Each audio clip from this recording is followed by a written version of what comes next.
आप लोगों ने देखा होगा इंडिया में स्लम टूरिज्म के नाम पे thousands of foreign tourists come and focus on showcasing India's poverty. And sadly, Dharavi उसका एक एपिसेंटर है। और ये स्लम्स लेकिन एक रेगुलर रीडेवलपमेंट प्रोजेक्ट में कभी भी अपर फ्लो स्ट्रक्चर्स इंक्लूड नहीं होते। जब रीडेवलपमेंट होता है तो ये स्ट्रक्चर्स तोड़े जाते हैं।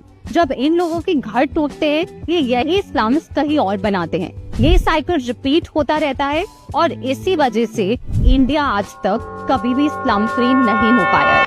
But with the Dharavi redevelopment project this is about to change. लेकिन कैसे? समझते हैं दो चीजों से जो मैंने डिस्कस की थी अपनी लास्ट वीडियो में। पहला, inclusion of upper flow structure and दूसरा, हायर परचेज ऑप्शन।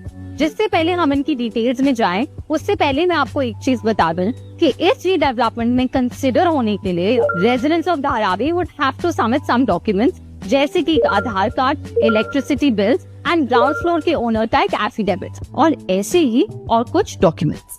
सबसे पहले समझते हैं अपर फ्लो स्ट्रक्चर्स। जो स्ट्रक्चर्स नवंबर 15, 2022 से पहले बने हैं, उन स्ट्रक्चर्स को मिलेगा 300 square foot of housing with MMR with a higher purchase option under affordable rental housing policy by the government of Maharashtra। लेकिन आप पूछोगे ये हायर परचेज ऑप्शन है क्या? धारावी के रीडेवलपमेंट के बाद इन अपर फ्लो स्ट्रक्चर्स को 12 साल तक बहुत ही नॉमिनल रेंट भरना पड़ेगा, जिसके बाद ये घर उनका हो जाएगा। लेकिन अगर ये घर उन्हें 12 साल से पहले चाहिए, उन्हें एक लमसम अमाउंट देना पड़ेगा, जिसके बाद DRP उन्हें इस घर की चाबी पकड़ा दे। इस रीडेवलपमेंट का 10% स्पेस कमर्शियल होगा, जिसका रेंट इन रेजिडेंट्स के घरों की मेंटेनेंस कॉस्ट कवर करेगा।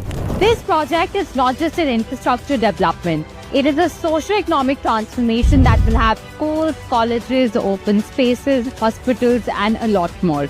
और इसी के साथ मैं कह सकती हूँ it's now time for Dharavi to come to the forefront. और अब धारावी की बारी है। Friends, if you like my video, please share, like, comment and subscribe. Keep laughing and thanks for watching.